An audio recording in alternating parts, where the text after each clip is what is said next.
Hi Booktubers, Andy from Estella's Revenge, and I'm here today with a review of The Sweetness at the Bottom of the Pie by Alan Bradley, and this is set in the 1950s in an English manor house called Buckshaw, and the protagonist is a young, precocious girl of about 10 years old who is named Flavia Deleuze. What a name. Her dad is sort of a recluse. He's a philatelist. He collects stamps. She has two older sisters named Daphne, who goes by Daffy, which is pretty funny, and Ophelia, who goes by Feely. And Flavia is kind of out there on her own. I mentioned that she's precocious. She has kind of an obsession or an interest, a very avid interest in poisons and in chemistry. And so that does come in handy throughout her kind of mystery undoings in this book. It begins when the family finds a dead jack snipe, which is a bird, on the doorstep outside the kitchen with a stamp on its beak. And this is obviously sort of a message for her father. I won't go into the hows and the whys.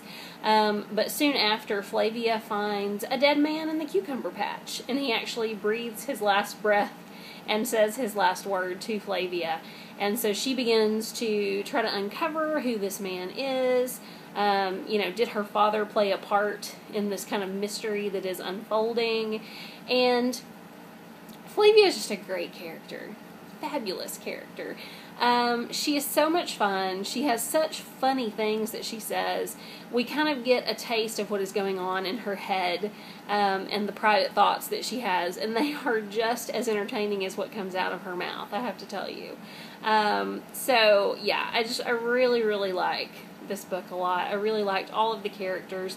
And it's funny because Flavia is surrounded by family. She has her father and her two sisters. Her mother died when she was young, and she kind of tries to eke out details about her mother as well throughout this book. But she is really out there on her own. I mean, the rest of the family are kind of doing whatever it is they want to do, doing their own thing, and Flavia is quite a lonely young girl. Not the servants necessarily, but the people who work on the estate, because they're very much part of the family.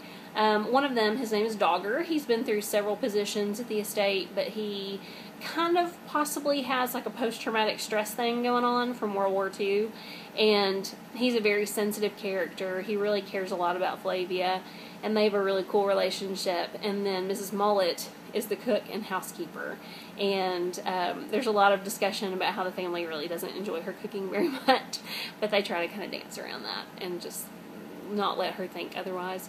I just loved this book. It goes through lots of twists and turns. Some I guessed ahead of time. Some I really saw coming. They were pretty obvious. But others, Flavia has kind of a Sherlock Holmes feeling to her. Some things and her powers of deduction snuck past me.